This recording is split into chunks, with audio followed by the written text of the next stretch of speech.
At first, all the arrangements for building the Tower of Babel were characterized by fairly good order. Indeed, the order was perhaps too perfect.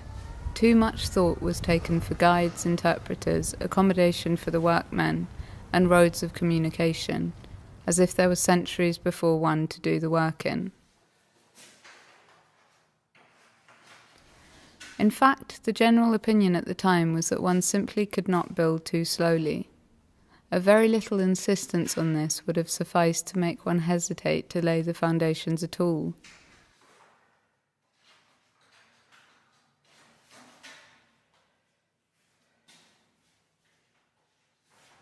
People argued in this way.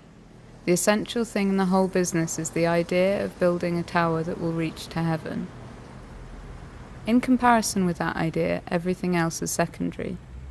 The idea, once seized in its magnitude, can never vanish again. So long as there are men on the earth, there will also be the irresistible desire to complete the building.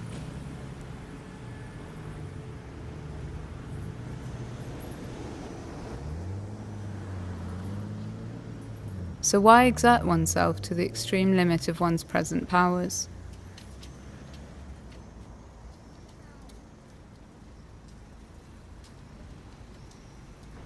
There would be some sense in doing that only if it were likely that the tower could be completed in one generation.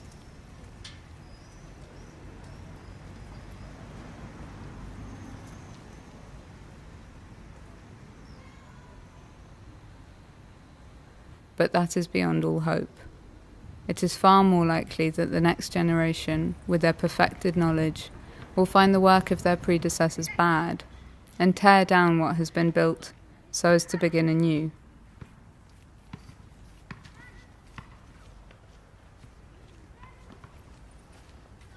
Such thoughts paralyzed people's powers, and so they troubled less about the tower than the construction of a city for the workmen. Every nationality wanted the finest quarters for itself, and this gave rise to disputes, which developed into bloody conflicts.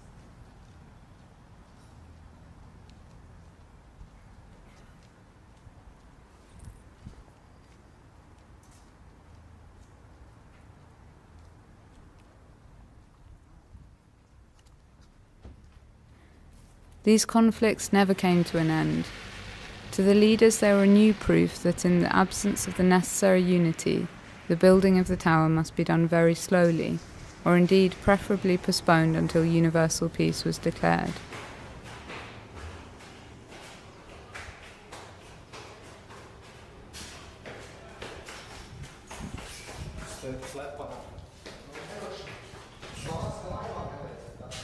But the time was spent not only in conflict.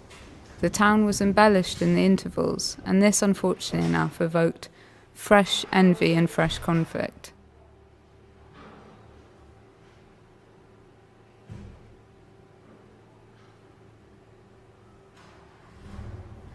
In this fashion, the age of the first generation went past, but none of the succeeding ones showed any difference, except that technical skill increased, and with it, occasion for conflict.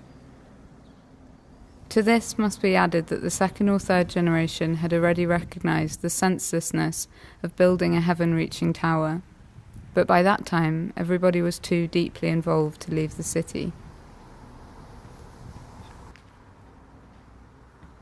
All the legends and songs that came to birth in that city are filled with a longing for a prophesied day when the city would be destroyed by 5 successive blows from a gigantic fist. It is for that reason, too, that the city has a closed fist on its coat of arms.